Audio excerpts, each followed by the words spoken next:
Welcome to another Carl Gosling 10-minute VR review. Today I'm going to be reviewing Pistol Whip, which was a much anticipated game throughout this year. We've seen a lot of footage leading up to the final release of it, and that's what we're going to review today. Why a 10-minute review? Because people get bored easily, and reviews don't need to really be any longer than 10 minutes to let you decide whether you want to give the game a go or not. So, in 10 minutes, let's have a little chat about Pistol Whip. Pistol Whip is a beat-based game in that, a bit like Beat Saber, you have to move and shoot your guns in time with the beat to get the maximum score. Now, you don't have to be accurate with your shooting.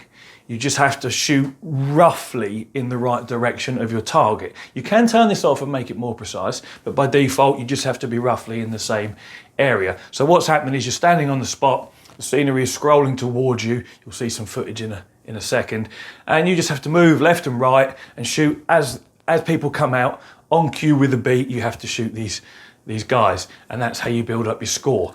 Now, that's really all there is to the game, and this is probably one of the negatives that I'll talk about a bit later. That is the game. Each of these levels has a different soundtrack, has a preset level layout on rails, just keeps rolling. Enemies keep coming out from the same places every time. So once you've learnt each level and done each level, that's really it. I can't see why you go back and do it again. So the graphics are nice. They're sort of an artsy type style. You know, we're not talking high-res textures and things like this. Again, it's a little bit like Super Hot, where whilst the graphics are cool, they're not cool because they're amazingly impressive. They're just cool because of the way they're done. It doesn't look quite as bland as Super Hot VR. There's a lot more going on here in Pistol Whip, but yeah, they're quite an artistic sort of style. You'll see what I mean, you know, from the footage that you're seeing as we talk now. So the graphics are nice and they do work well for the game. The sound is really key here because it is a music or a beat-based game. So the soundtrack's really cool. Each level has a great soundtrack, really gets you going, gets you in the mood, you know. Now, I've seen a few reviews of this and a lot of people, I think they're hyping it up a little bit too much, to be honest. Whilst it is cool, you know, people are saying it's like John Wick and stuff like this. It isn't really like John Wick. You're just shooting predetermined enemies coming out at predetermined times on a beat, and it never changes. It's exactly the same every time. And you don't have to have a huge level of skill either. Like I said earlier, you just got to shoot in roughly the right direction at the right time. So, yeah, it's a bit of fun. From a beat type game point of view, I would say I prefer Beat Saber. It's not obviously the same, but you're still pulling a trigger or hitting an object in time with music. I would say there's definitely more skill involved with Beat Saber, and I feel like I want to come back and play Beat Saber more often than what I do Pistol Whip. To be honest, I bought Pistol Whip on the day of release, and then I played it for about 45 minutes, and I didn't play it again for three weeks. I forgot I had it, to be honest, because I was busy playing other things.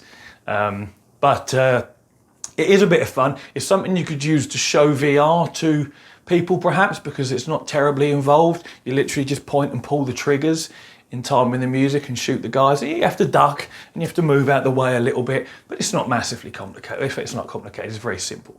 So yeah, to summarise, graphics are nice and do a decent job. Nothing amazing, but nice. Sound is very good. It's a music beat-based game, so that is good. The gameplay is very simple. Point and shoot in time with the beat. That's about all there is to it, really. It's cool. It's a bit of fun. It doesn't hold my attention for too long, though, if I'm honest. Is it worth getting? Yeah, I suppose it is. I mean, I think in future, if I had not already bought it, it would be something I'd recommend picking up in a sale. I don't necessarily know if paying full price for it is the way to go, although it isn't massively expensive, you know, anyway. So I guess it depends on how much you value your money. So yeah, it's a cool game. It's a bit of fun. The visuals are nice enough. The music's good. The sound's good. The gameplay's a little bit simplistic and repetitive.